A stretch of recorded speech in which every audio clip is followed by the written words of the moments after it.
Coach, just last week you described your performance as a shocker. This week, I think it was a good performance. You guys must be really chuffed. You got the 5 points, and it's not well done. Yeah, that was the thing of the 5 points. Yeah, the team responded. I think one of the big what is tough is you lose so much confidence with something like last week. And I thought for a lot of today, whilst we did exactly what the plan was, and this guy led by example in terms of that, you could see we still lacked a bit of confidence. And some of the same stuff was there in the first half. There's been a little penalties and but the way we fought through that makes me very proud. The team responded. The faults you could see last week of us being lateral and loose, but physically the way that Joe carried up the middle, it was really, really good. It was just a critical thing, and I think it's hard. The last thing you want to do as a coach is tell the guys, we can't afford to lose, or we're going to miss out on Champions Cup and everything. That was the truth. We didn't go and do much about it. But it doesn't fill you with confidence. Saying, listen, we've hosted, like I did say to them, we've hosted 6 home playoffs, and we're probably not going to do that this year. To try and so it doesn't build confidence. I mean, being in the corner we were in. So it's a massive credit to them for the way they fought out and came back. I thought it was a really, really compelling performance in the end. Your captain, you spoke about, it's a captain's innings tonight. I mean, it was a captain's innings. Yeah. Physical, very physical. One of his best games probably in 3 years. So, just someone, how do you feel for that? It's been quite a while since you played such good rugby. I think it feels very rewarding, especially after. It was a bit frustrating after the La Rochelle result. Obviously, getting the concussion wasn't ideal. Wanted to play Ospreys, obviously due to medical reasons. We've chosen not to. So it was really rewarding, but more chuffed for the team to get the result. Very, very happy for the team. So Martin, you made some decisions to go for posts, which were interesting because I felt that just like your from last week to this week, the risks were calculated, and you took this decision to just let the scoreboard roll. Yeah, I think a topic that came up during last week was probably our conversion rate in the 22. I think we'd love it to be a bit higher, but I think I've spoken to Mani before the game, and I think a principle that we're going into the games is we want to come out of the 22 with some sort of points. The boys worked really hard to get into that position. We wanted a 2-score lead, and I think we got that. And when we got that, I felt that we could apply some pressure on them. Perhaps at times we could have gone for touch, but I'm just happy it went in our way. And to latch on to that, for that 2-score lead, it paved the way for your try. That you could go to the corner there. Opposite to if you came back with nothing, could have deflated the guys, and look how they just turned up in that 50th. Fully agree with you, and I think it's very important for a team's morale to get some sort of points when you're in the 22, because you could be playing really, really good rugby, but if the scoreboard is not in your favour, then it really doesn't matter. And I think that's probably the mindset that we'll try go in with for the next couple of weeks. Coach, we often heard about Stormers rugby, and we haven't seen it in a little while in terms of some of the fluid rugby that we wanted to see. And it must be pleasing to see some of that on the field, especially that magical turn of Yeah, I think if you've seen our game plan or our game model throughout, but we haven't, as you suggest, hasn't been the fluidity that we used to. So it's not like we've changed how we want to play. But it's just, you did right. This season just feels like, and maybe we've sort of reaped the rewards of the last couple of years where things like that do stick. This season from minute one, it's been really feels like, you put a hand up before it gets connected in the first game, and Andre Hugo does something under his arms and we score. This year, every time we do a chicken wing, it goes on the ground. It just feels, and I think you did right. And I think we've had glimpses a couple of times this season, and tonight, the way it finished, I felt like we had our sort of pomp and our pomp. It's an English word. He's naughty man. I can see it. I thought we had a little bit of our pomp back. I mean, we're not going to change how we play. I just think we all learned last week to be a bit more circumspect of we had to, it sounds such a dreadful cliche, doesn't it?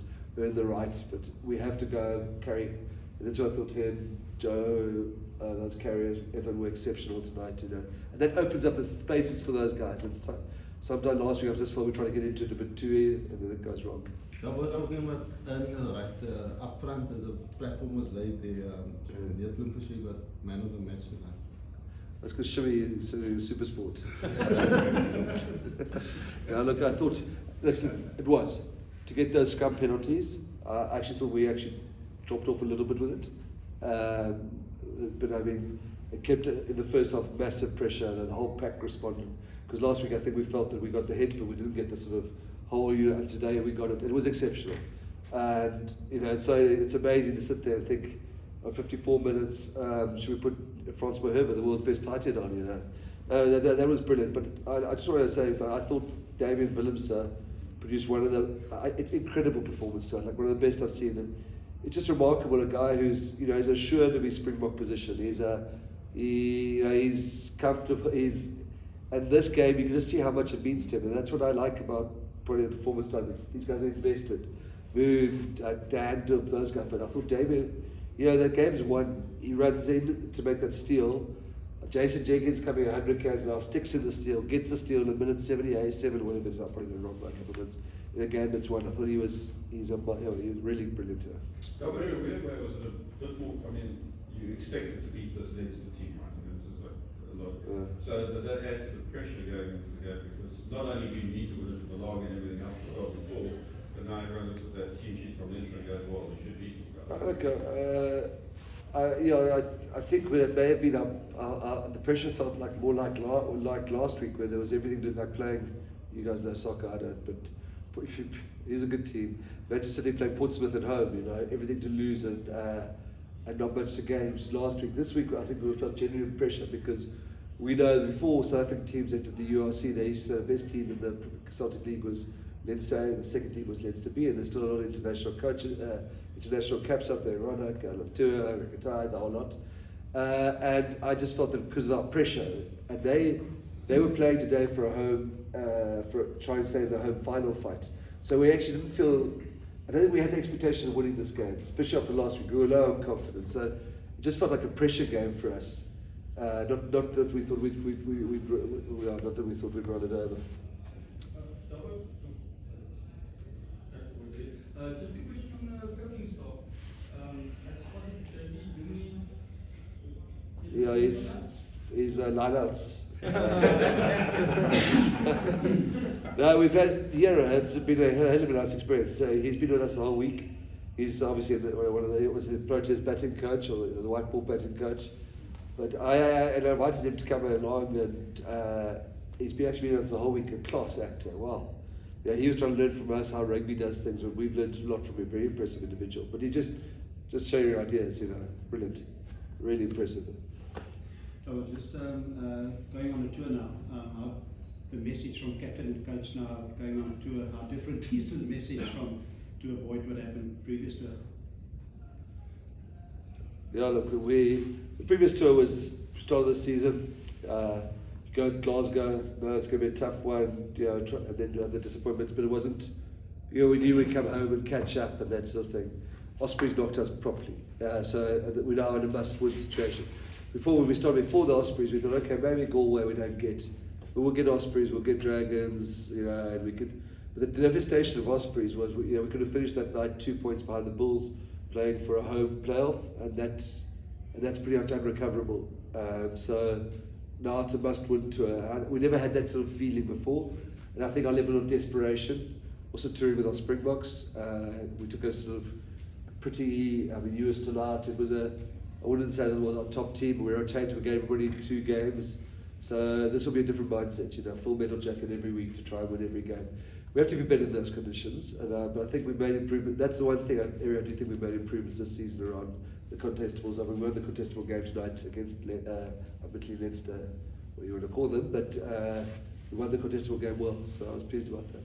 So, someone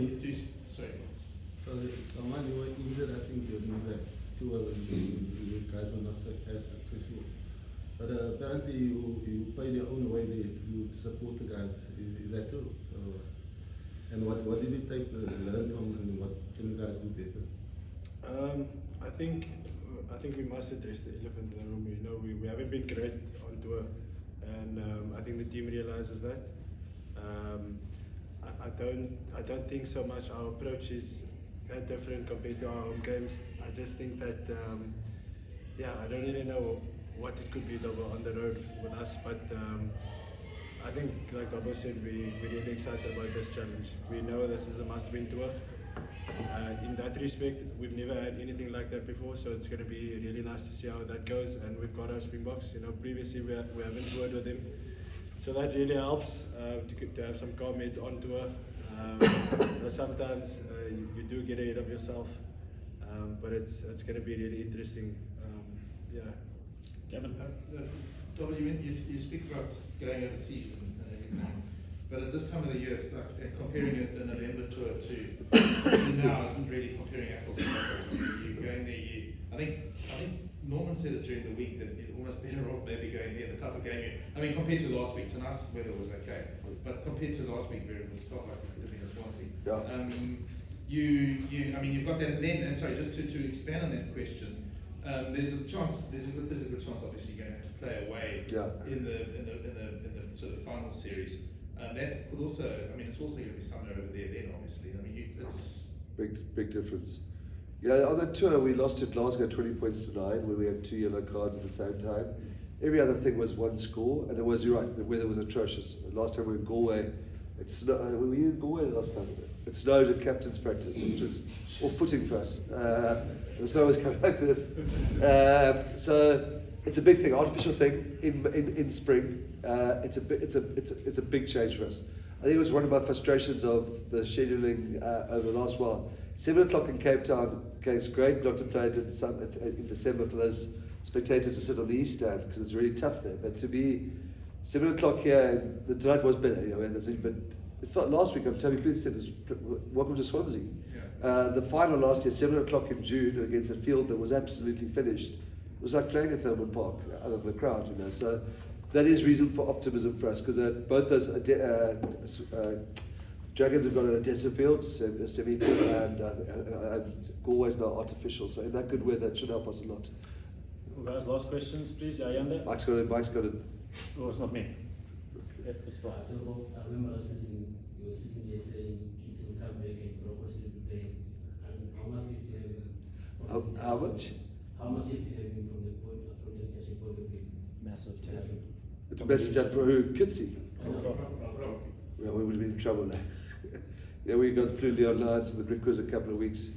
Like I said to you, I think meeting you here yesterday, he's got to go down. I can't think of a great stormers. He hasn't played for the Springboks. But the way he's moving at 39 years old, I'm talking to him about playing next season again. It's just remarkable. I can't say enough about him. A team guy, everything, special human being. One of the greatest stormers. Great, guys. Thanks so much.